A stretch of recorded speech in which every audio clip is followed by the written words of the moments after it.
पूतना बद जब सुना कंस ने सटका सुर को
जाके गए टकराए, छीन लिया यशोदा की गोद से। दिन को दिया है रात बनाए, छाया चारों ओर अंधेरा। यशोदा जी कुछ समझ न पाए, लेके उड़ा है आकाश मार्ग में। तेरी जोर रहा अजमाए, पटक दिए धरती पे उसको। दिए मौत की नींद सुलाए, घुटनों के बल प्रभु चलते हैं।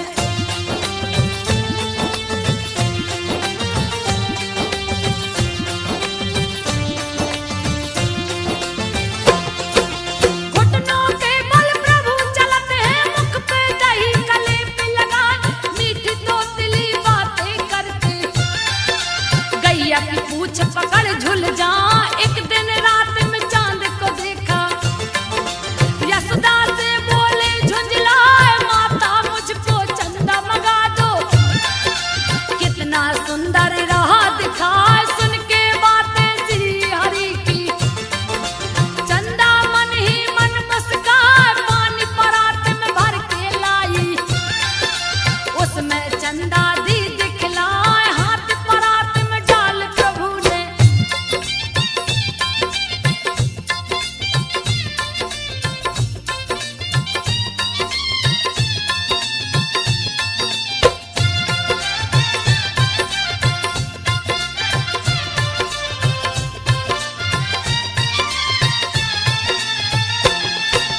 हाथ परात में डाल प्रभु ने, पानी को तब दिया हिला।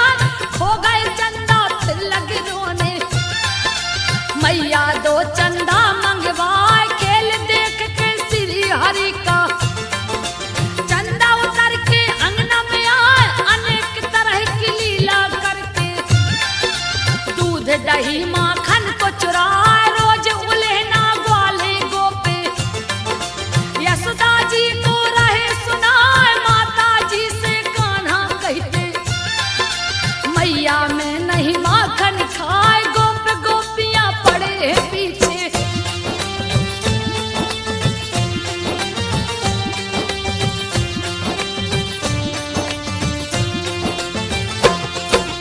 गोप गोपियां पड़े हैं पीछे, बरबस मुख देते लपटा। एक दिन मिट्टी खाते कान्हा, रंगे हाथ गए हैं पकड़ा।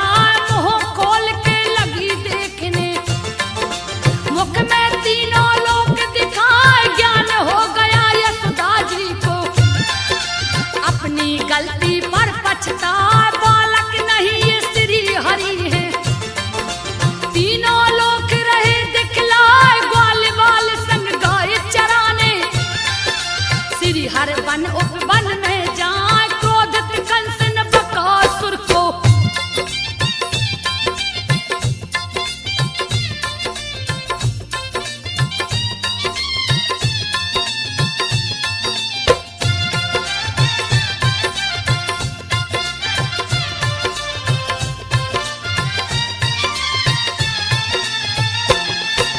क्रोधित कंस ने बकासुर को यमुना के तट पे दिया पठा।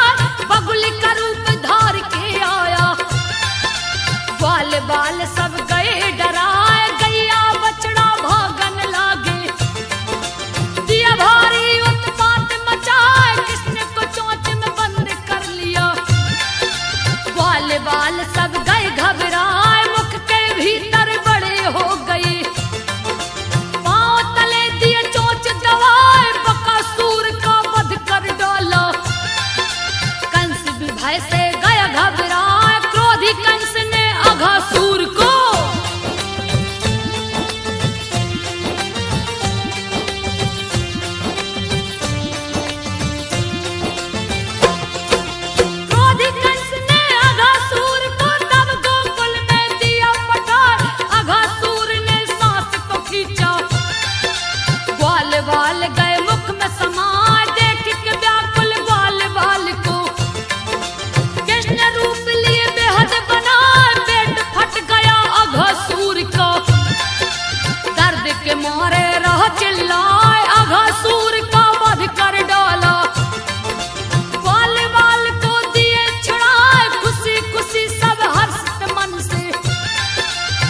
सामने अपने भवन को आए, अघासुर को मार के कान्हा।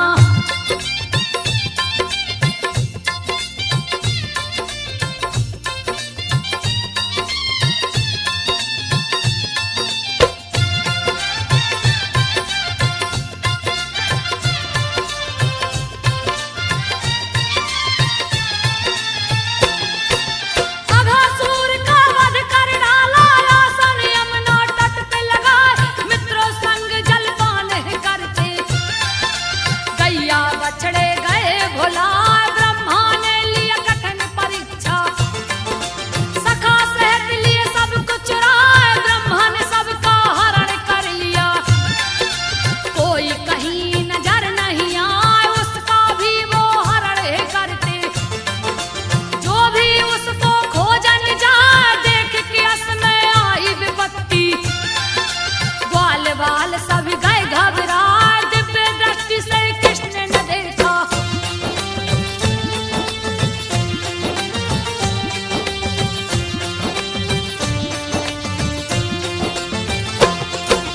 दिव्य दृष्टि से कृष्ण ने देखा, ब्रह्मा से नजर गई टकरा। ब्रह्मा को चोरी करते देख के कृष्ण जी मन ही मन मुस्काए, सारे सखा बिछड़े गायों से। कृष्ण जी ने है दिया छुड़ा, दूसरी बार जब ब्रह्मा जी ने सोचा सभी को फिर से चुराए, गैया बछड़ा नजर न आए। कृष्ण कृष्ण नाए दिखलाए, चारों तरफ ही कृष्ण भरे, जिनकी गिनती की नहीं जाए। ओठ पे मुरली को रख कर प्रभु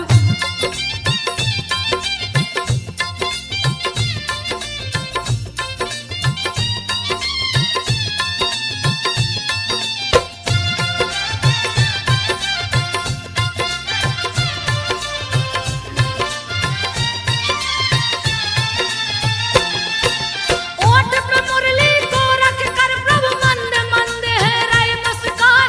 शंख चक्र गदा पद्म है सोए, दिए चतुर्भुज रूप बनाए, चोरी के पाप से बचने को ब्रह्मा।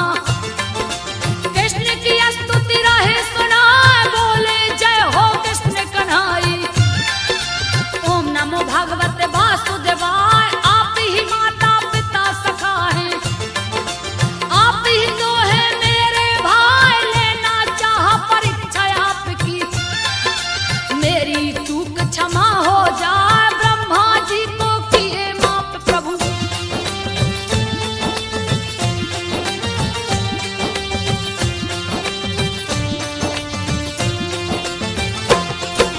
ब्रह्मा जी को किए माफ प्रभु, ब्रह्मा मन ही मन मुस्काए। ले परीक्षा निज धाम को चल दिए, हरि चरणन में शीस झुकाए। 8 बरस के हुए कृष्ण जी, गैया चराने वन में जाए, गैया को छोड़ के गेंदे खेलत। प्रभु जी यमुना तट पे जाए, उधर ही जाते गेंद खेलने। जिधर न कोई डर से जाए, इधर उधर है गेंद फेंकते। कभी मिलता कभी जाता भुलाए, कालिया नाम है बड़ा भयानक।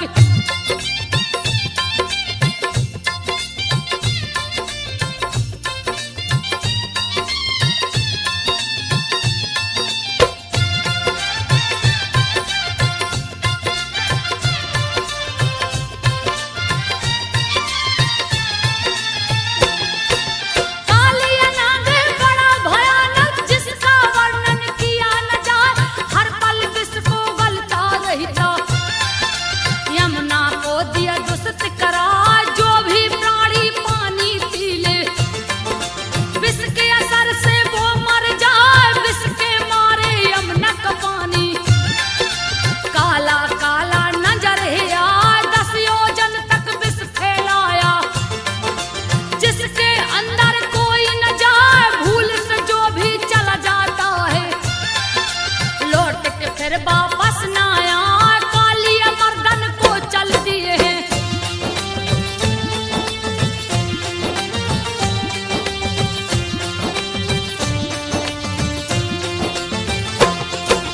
गेंद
दिखा उसकी पत्नी बच्चों संग आकर हर चरणन में गिर गई आए दया के सागर आप है स्वामी। रोने लगी है जब बिलखा माफी दीजिए इनको प्रभु जी।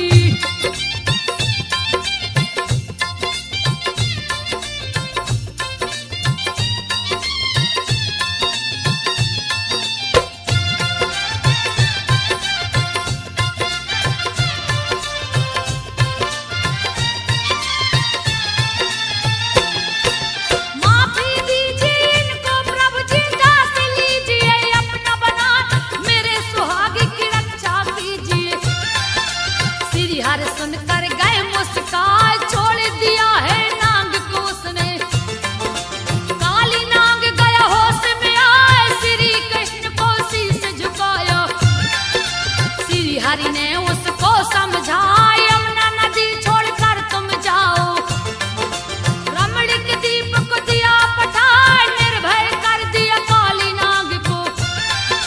फिर यमुना से बाहर आए हाथ लिए परिजात का फूल वो।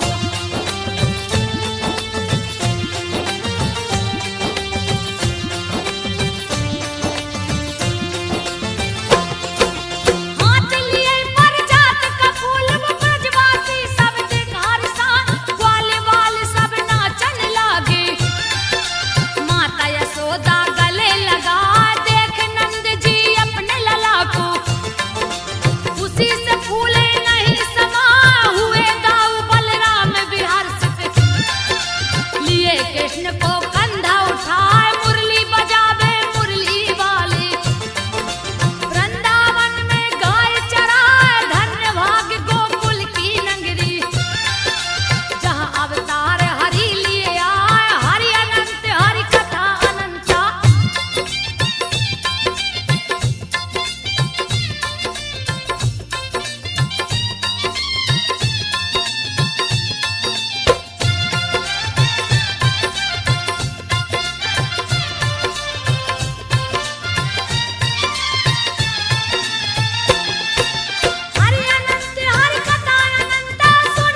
वही कहाँ मेघों का राजा जिन्हें लोग कहते, उनकी कृपा से सब कुछ पाए कुल देवता बे हम लोगों का किए बड़ाई खूब सुनाए। सुन श्री कृष्ण जी रुष्ट हुए हैं, पिता को अपने तब समझाए, कर्म विधान विश्व कर राखा, कर्म से सब कुछ पाया जाए, सुख दुख भय तो कर्म अधीन है।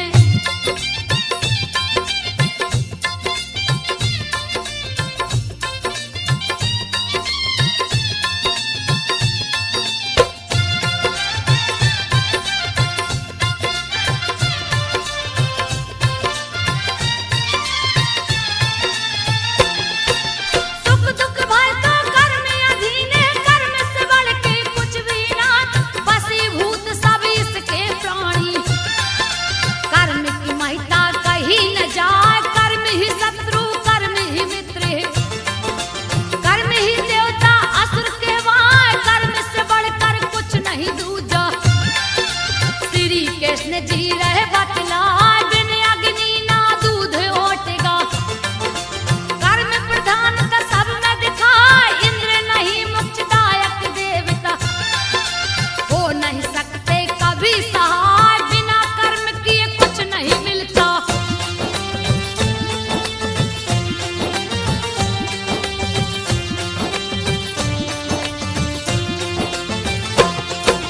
बिना कर्म किए कुछ नहीं मिलता, श्री कृष्ण जी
जंगल में धूम मचाए नंद संग बलराम यशोदा। श्री कृष्ण को गले लगाए इधर इंद्र के दूत तो सारे। इंद्र से बोले जा सिरनाए श्री हरि रूप श्री कृष्ण है। उनकी शक्ति कहीं न जाए इंद्र चले चढ़ के अरावत। श्री कृष्ण को शीश झुकाए श्री कृष्ण की महिमा न्यारी।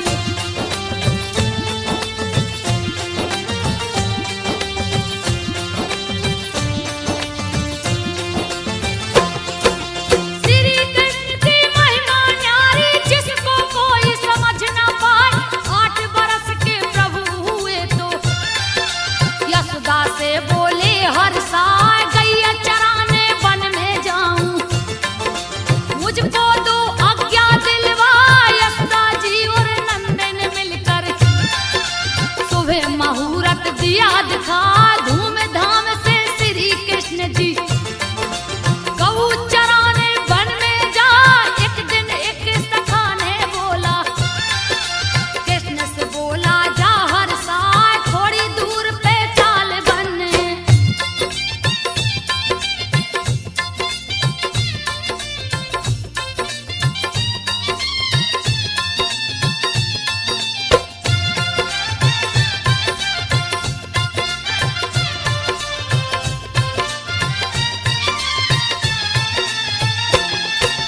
थोड़ी दूर पे ताल बन है जहाँ पे सुंदर वृक्ष दिखाए। वृक्ष में अमृत जैसे फल हैं पर उसको कोई तोड़ न पाए क्योंकि वहाँ एक असुर है रहता जिसका नाम धेनुक कहलाए। जो भी फल को तोड़ न जाता उसे मार कर जाता खाए। सुनकर बातें सखा की अपने ताल वन में हरि जी जाए वृक्षों को झकझोर दिए। सारे फल को दिए गिराए महाकुपित हो दौड़ा धेनुक।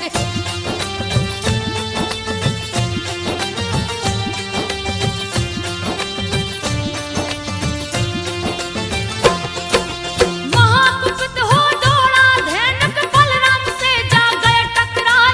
बलराम को है चोट पहुंचाया छाती पे दिया लात चलाए।